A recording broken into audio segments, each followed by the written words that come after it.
解冻肉切记不要用清水直接泡。大厨分享了我2个技巧，解冻好的肉又快速，吃起来又鲜美，比鲜肉还要好吃。大家好，我是小林，欢迎来到我的频道。很多朋友们在买猪肉的时候都喜欢多买一点，那么多出来的肉呢是吃不完的，就会放到冰箱里面冻起来，再过几天吃。但是冰箱冷冻保存一段时间变得比较硬，吃的时候需要解冻的，很多时候都会忘记把肉拿出来。其实解冻肉呢，不能只用清水泡，也不是复杂的一些方法。我们接下来往下看，分享这2个技巧特别的实用，不一会儿的肉呢就能够解冻好。准备一个小盆子，往盆子里面加入一点食用盐，再来一点白醋，紧接着加入适量的水。这个水呢，一定要记住是要用温水的，水温不能高，也不能太低。水温高的话，肉就会被烫软，营养会流失；水温低的话，解冻的比较慢。搅拌均匀之后，再把肉放到水中，像这样浸泡一会儿。因为食盐能够降低水的冰点，让水的冰点低于0度，而猪肉就会快速的吸收热量，让冰快速的融化，肉质就会变软。那么高度白酒含有大量的酒精，酒精有挥发性的特性，挥发的时候会吸收空气的热量，传递到猪肉上。当猪肉的吸收量达到足够，就能够解冻，然后再将我们的冻肉直接拿出来就可以。看一下我们这个肉是不是解冻好了，软软的。解冻的方法呢也比较简单的，不能只加水泡，多加这2个东西，就算是小技巧。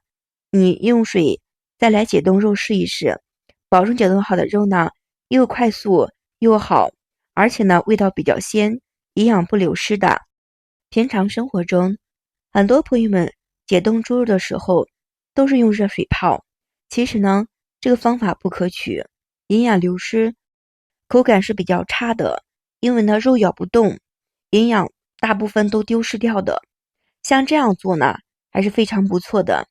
方法比较简单，你可以试一试我这么解冻肉，就算是新手小白也可以解冻成功的。这个方法呢是我邻居的一个老爷爷，他是一个5星级饭店的老厨师，他教我这么解冻肉的。我每次用的话都是比较好的方法，特别的快捷。今天就给朋友们分享了。亲爱的朋友们，视频看到这里啦，如果喜欢我的视频，请您帮我点个小关注，点个爱心，您的每一个点赞支持都是我前进的最大动力，非常感谢您的支持。很多人保存猪肉的时候都习惯把我们的猪肉原封不动的放到冰箱，吃的时候比较犯难，因为猪肉冻得硬邦邦的，有的时候猪肉取出来大块大块的，不怎么好解冻，而且呢肉也吃不完，又要放到冰箱冷冻起来。像这样的肉来回的解冻，是不是会滋生细菌呢？而且肉吃起来也不香了。所以我们冻肉的时候一定不能直接把肉整个的放到冰箱冷冻，这个方法一定是错误的。到底该怎么办呢？今天小林在教你正确的方法。保存好的肉呢，不仅吃着像鲜肉，而且保存的时间呢特别的长，猪肉也不会变干，也不会变质。我们再跟着视频往下看吧。我们准备好的猪肉呢，不管是肉还是排骨，都可以这么保存的。先把我们的猪肉表面的水分要擦干净，一定要确保我们的猪肉上面没有任何的生水，而且猪肉呢也要确保不能去清洗，否则猪肉带有生水的话，猪肉会滋生细菌，肉会坏掉。接着再把我们的肉分割成大小块，这样便于存放。你吃多大的块呢，就分解多大的块，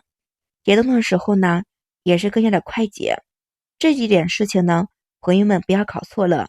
也是比较重要的。如果是不分好，直接大块放到冰箱，也不好拿出来，吃的时候呢也不好解冻。如果这一块肉吃不完的话，来回的去解冻也会变质的。分好像这个样子，一块一块的，就可以直接拿取一块解冻，也是非常方便的哟。我们分好的肉呢，不要放到冰箱冷冻。接下来呢，我们可以用我们的刷子沾一点白酒，在我们的猪肉表面上每一层都要刷一些白酒，每一个部位呢都要刷到位。酒刷好之后，再刷一点食用油，在猪肉的表面油刷到位之后，再用保鲜膜把我们的猪肉包裹好，一定不能漏空气，封口处呢封口紧实，也不要留缝隙的，要用紧实的保鲜袋会更好，肉不会导致变干，每一个细节都需要注意的。再将我们的猪肉整齐的摆放到冰箱冷冻中冷冻着，放的时候我们可以好好的放，拿的时候轻拿轻取，每次吃的时候要先吃我们保存的，不要拿最里面的，不然的话时间长了就变成了僵尸肉。这样保存猪肉呢能够放很久很久，味道呢也是比较鲜美的，吃的时候解冻好就像刚买回来的一样，也是非常不错的哟。在中国的饮食文化中，猪肉占了很多的一部分，不仅是餐桌上的常客，更是烹饪艺术中的变幻无穷的主角。不管是炒、煮、蒸、烤、煎等等，猪肉都能够发挥不同的风味儿，可以满足不同的味蕾。平常购买猪肉的时候，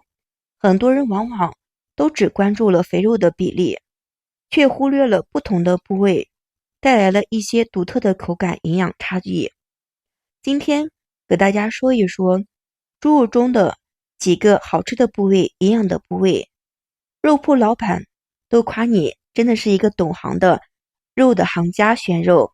跟着视频来看一下。第一个部位，里脊。里脊是猪里脊两侧的一条长长的肉条，分为是大里脊、小里脊两个部位。里脊的肉质呢特别的细腻柔软，没有任何的筋膜，也没有任何的肥肉，被广泛用于各种各样的简易又美味的菜式，像是蒸、煎、炸都能够做出美味的食物。第二个部位，五花肉。五花肉是猪肚子上的一块长方形的肉，其实就是带皮的前后节的猪腹肉。五花肉里面有非常适合做一些不柴不腻的肥肉，同时非常的适合做快手的食品的肥肉。五花肉也比较适合用来红烧，五花肉口感特别的好，很多人爱吃的。第三个部位，后臀尖儿。这个部位呢有一点扁平，上面凸进去，下面鼓出来的三角形的方形肉，位于后腿的根部。后臀尖肥瘦结合比较好，是整只猪身上的比较嫩的地方，所以格外适合用来烤肉，像是烤猪排都是使用我们的后臀尖的。第四个部位，排骨。排骨在猪身上面被称作为是肋条，也就是纵排的分布在腔下面两侧的一层我们的排骨。排骨也比较适合用来炖汤，炖过汤的排骨会变得比较特别的软烂鲜香的，连骨头都能一起吃。第五个部位就是蹄膀，整个猪脚下面的一节，从外观上看就是一根带着一圈皮的圆柱体。蹄膀比较适合焖，因为焖出来后连猪脚皮的原胶蛋白会焖的汤汁，增加了汤的鲜美程度，而且为了令人垂涎欲滴的一些美食也是很好的。第六个部位，梅花肉，口感又独特，肉质又鲜嫩的，这个名字听起来很有诗意，对不对？它注于的是肩膀骨络的位置，肉质很鲜嫩的，带有少许的脂肪，吃起来口感比较独特，既有瘦肉的嚼劲，又有肥肉的香气。梅花肉适合用来烤肉，或者是火锅、煎肉，保证让你吃上一次就难以忘记的。好了，今天的我们解冻肉的小故事就分享到这里啦，希望能够帮你解决生活中的一些烦恼问题，让你快速吃到新鲜的肉，对不对？今天的精彩故事分享好，如果喜欢的话，可以收藏起来，像这样试试解冻肉哟。感谢所有朋友们的支持，谢谢大家，我们明天视频再见。